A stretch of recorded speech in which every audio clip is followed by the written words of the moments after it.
जय हिंद राष्ट्र। खुशखबरी, गोरक्षनाथ के मंदिर पर जिस लड़के मुर्तजा ने हमला किया, घटना यह है कि सीआरपीएफ या पुलिस की पिकेट थी, उनकी एसएलआर राइफल छीनने की कोशिश की।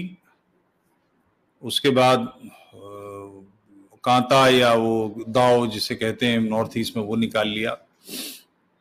लोगों पर झपटा, लोगों ने पत्थर मारे। लोगों के पास, सामान्य पुलिस वालों के पास भी, उन दो लोगों के अलावा जिनके पास एक 7.62 थी, बाकी सबके पास लाठी थी, डंडे थे। बकौल श्रीलाल शुक्ल राग दरबारी में उन्होंने ये जुमला कहा है कि पुलिस वालों के पास लाठियां थीं जो शेरशाह सूरी के जमाने में भी थी। हमारी पुलिस की ये स्थिति है। बहरहाल उसे मारपीट के पकड़ा गया, उसका मोबाइल सर्च किया गया। मीडिया का एक खासा वर्ग, वो तो घटना घटने के बाद इस पर पानी डाल चुका है, ठंडा, इसे इग्नोर कर चुका है। उसके बाप ने भी ये कहा है, मीडिया भी कह रहा है कि मानसिक रूप से विक्षिप्त है।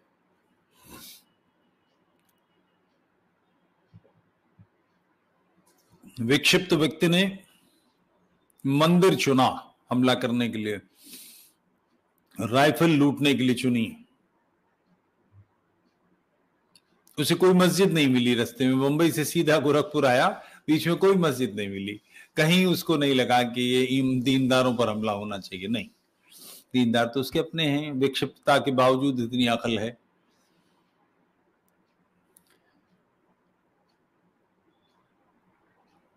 उसके बाद, हमला करने के बाद, जब उसका तामझाम पकड़ा गया तो उसके मोबाइल में क्या निकला? जाकिर इमाम के लिंक, जिन्हें वो बार बार सुनता था, इस्लामी लीडरशिप के, आईसिस के वीडियोस, काफिरों के कत्ल होते हुए, काफिर लड़कियों को चेन में बांध के बेचने के वीडियोस पकड़े गए। दाइश के वीडियो मिले, बोको हराम के वीडियो मिले।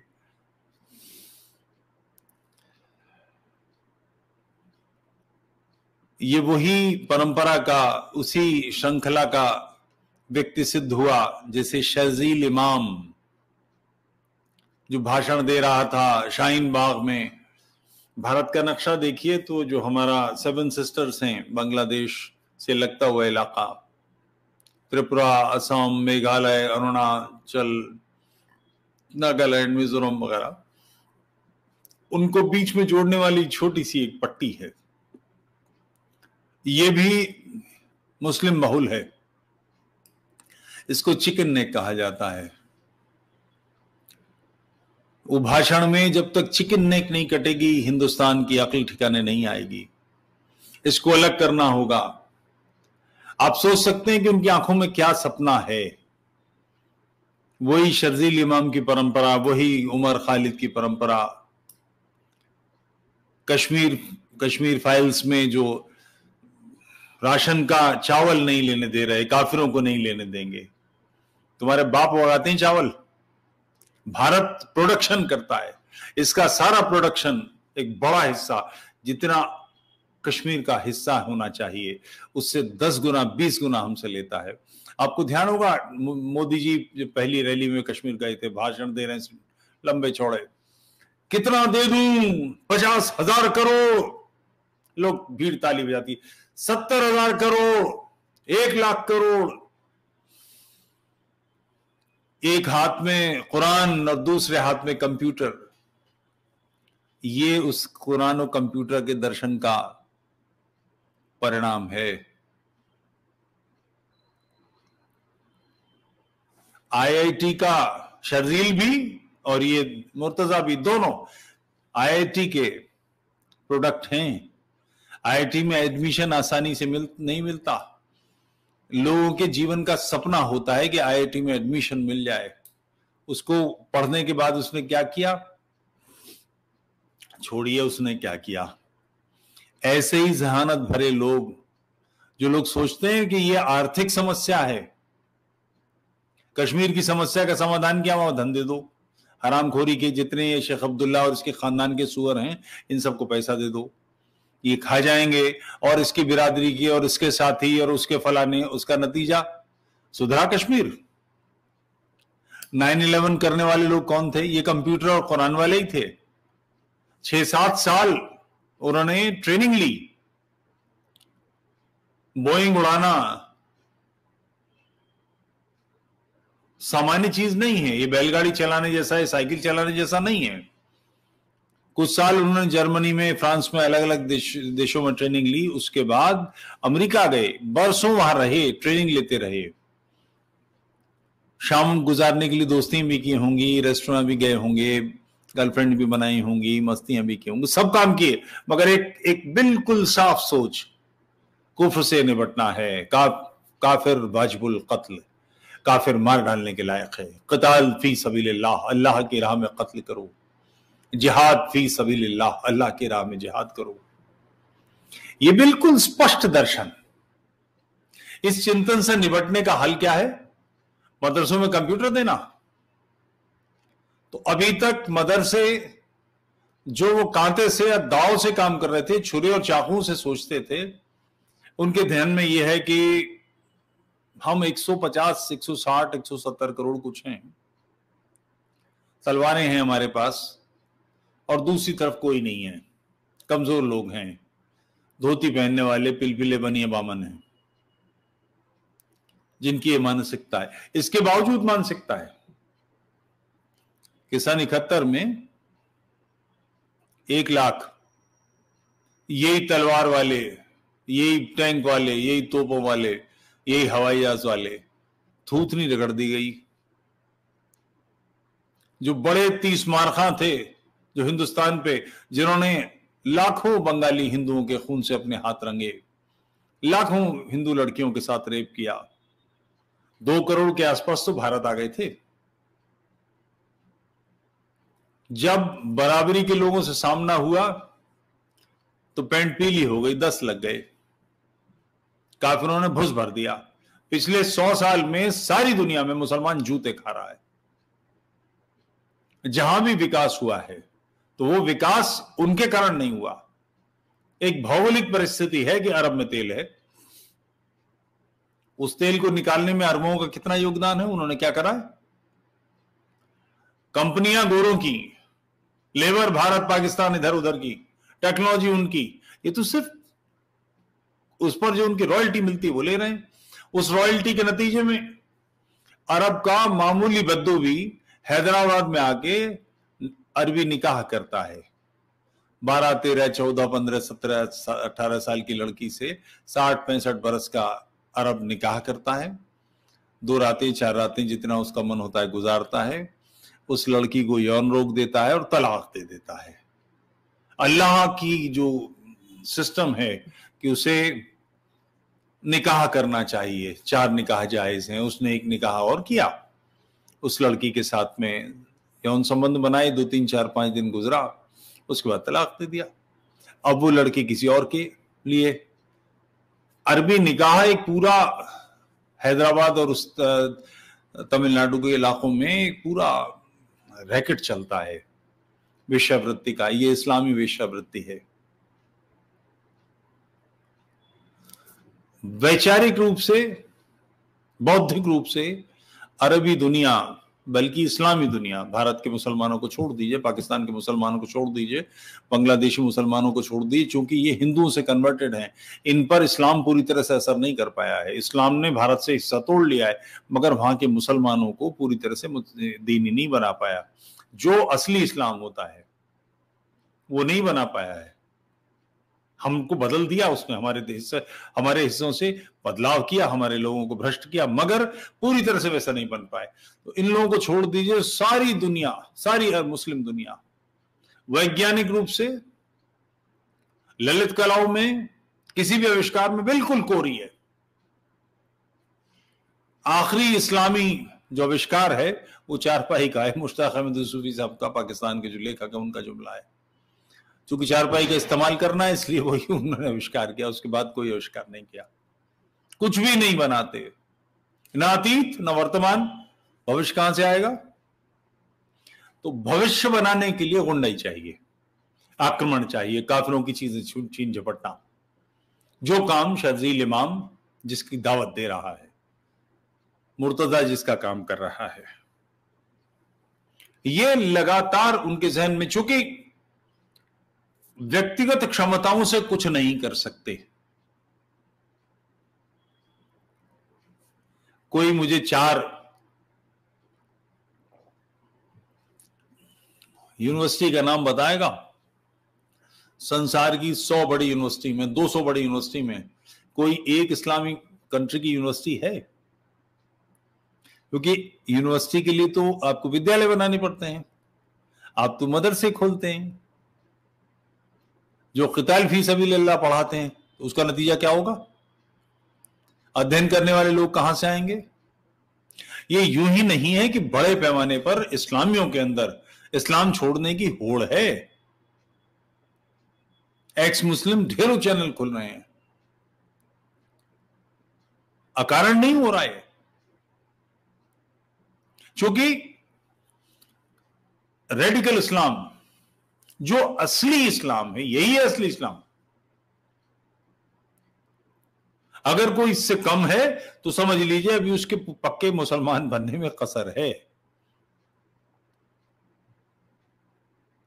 वो कुछ भी नहीं दे पाता, केवल यौन व्यवहार, स्त्रियों की भीड़, और उन स्त्रियों को भी मर्यादित सम्मान का जीवन नहीं।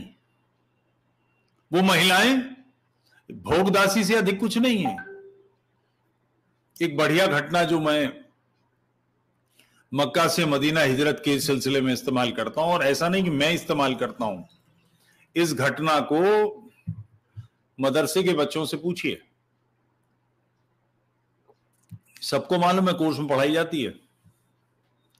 मोहम्मद के साथ आए लोगों ने, साद था उसमें, उसने मदीना के एक मुसलमान को अपना पगड़ी बदल भाई बनाया।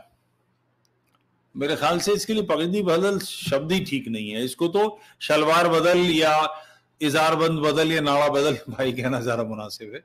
और कहा कि मेरी 2 बीवियां हैं, तुम जिसको चाहो पसंद कर लो। उसने एक पसंद की, उसे फौरन तलाक दिया और उसका उससे निकाह हो गया।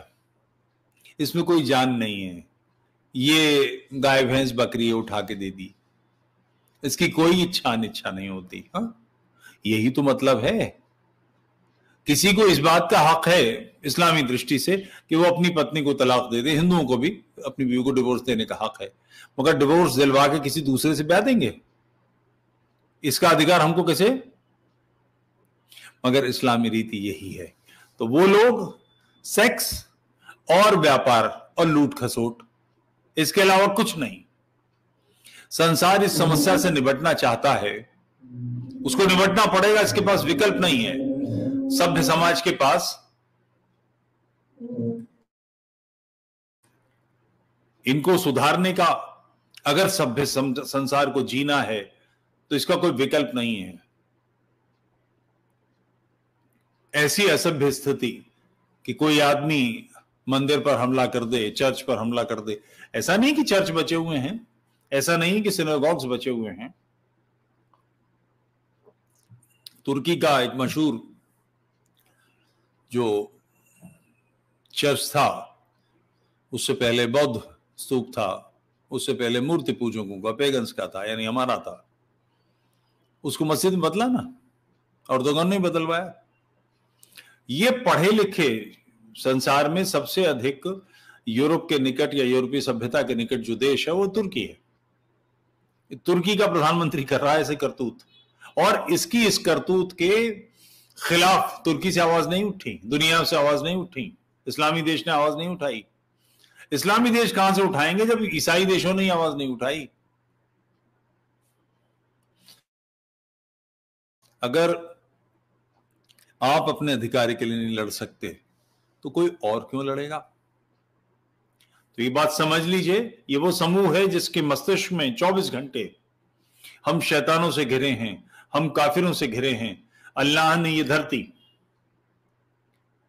अपने महबूब मोहम्मद के लिए, नहीं साहब धरती नहीं, कायनात, हमारी जो गैलेक्सी है ना, और असंख्य बिलियन ट्रिलियन गैलेक्सीज हैं। हमारी अपनी गैलेक्सी में 100 से 400 बिलियन के बीच में तारे हैं।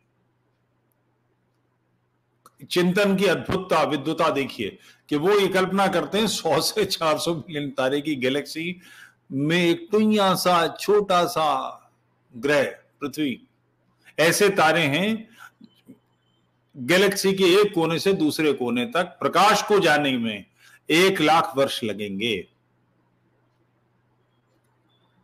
क्षण में 3.5 लाख किलोमीटर में प्रकाश यात्रा करता है। आप कल्पना कर सकते हैं इसको? मेरे बस का तो कैलकुलेट करना है नहीं। उस यूनिवर्स बनाने वाले ने, जिसने असंख्य गैलेक्सी बनाई है, वो इसलिए बनाई कि एक धरती बनाएगा वो टुइया सी, और उस पर मोहम्मद को पैदा करेगा, और उस पर जो गैर मुसलमान रहने वाले हैं उनका कत्ल करना, उनको खत्म करना, उनको दीन में दाखिल करना, ये फर्ज है। ये खोपड़ी में 24 घंटे ऐसी अक्लमंदी की बातें जिन लोगों में चलती हैं, उसका नाम है रिजवान अहमद, उसका नाम है शर्जील अहमद। और जिन काफिरों को वो निशाना बनाते हैं उनका क्या करना है? कितना साल हो गए शर्जील को जेल में बंद हुए, बिरयानी खिलाते हुए? एक हमलावर मुंबई आक्रमण के समय पकड़ा गया, कितने साल हमने उसको बिरयानी खिलाई? सामान्य समाज ने क्या किया? जब इसको मुर्तजा को पकड़ लिया तो क्या हुआ? 2-4 तो इसकी माँ का, इसकी बहन का गाली बकी, 2-4 डंडे मारे, उसके बाद थाने ले गए। इनको इस बात की आश्वस्ति है कि इनका कुछ नहीं बिगड़ने वाला। अभी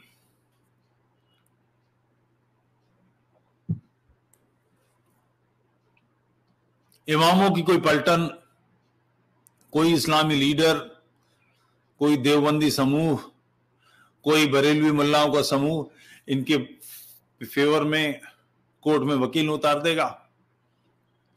वो काफिर जो इसके शिकार बनने वाले हैं या बनेंगे, उन्हीं में से कुछ लोग इनके वकील बन जाएंगे।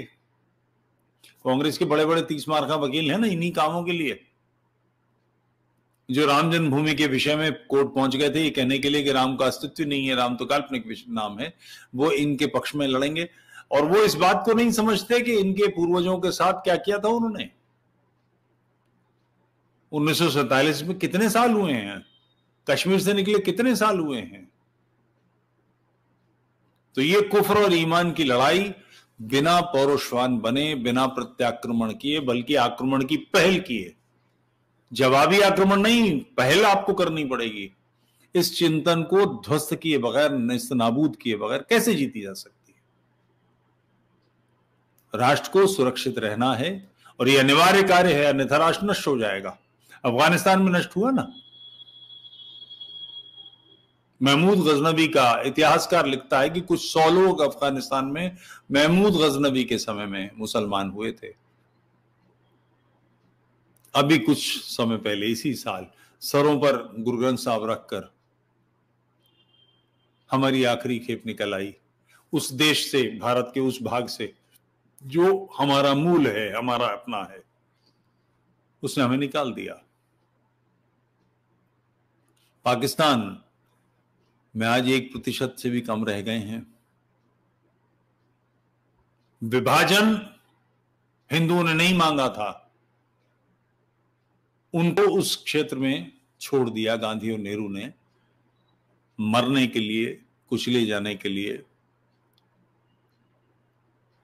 जो लोग इतिहास को नहीं पढ़ते वो इतिहास दोहराने के लिए अभिशप्त होते हैं।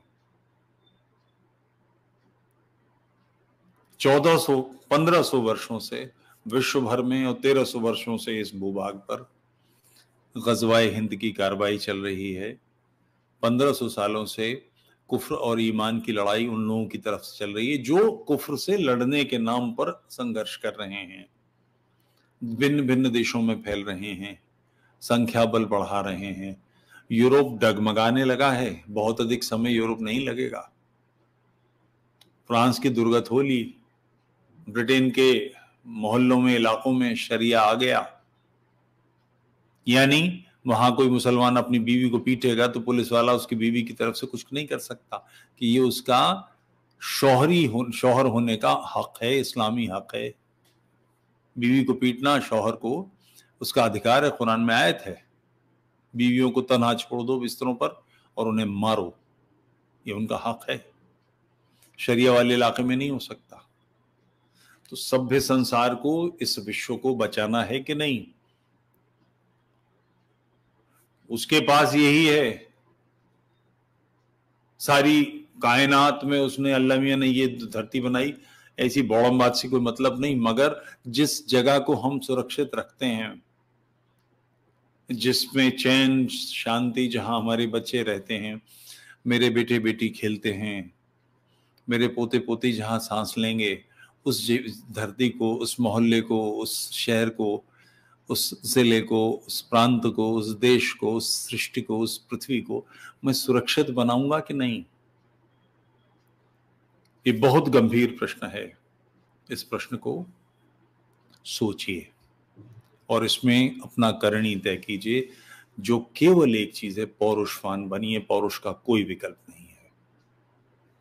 यूट्यूब चैनल तुफैल चतुर्वेदी को सब्सक्राइब करें, लाइक करें, सपोर्ट करें, ज्वाइन करें। जय हिंदू राष्ट्र।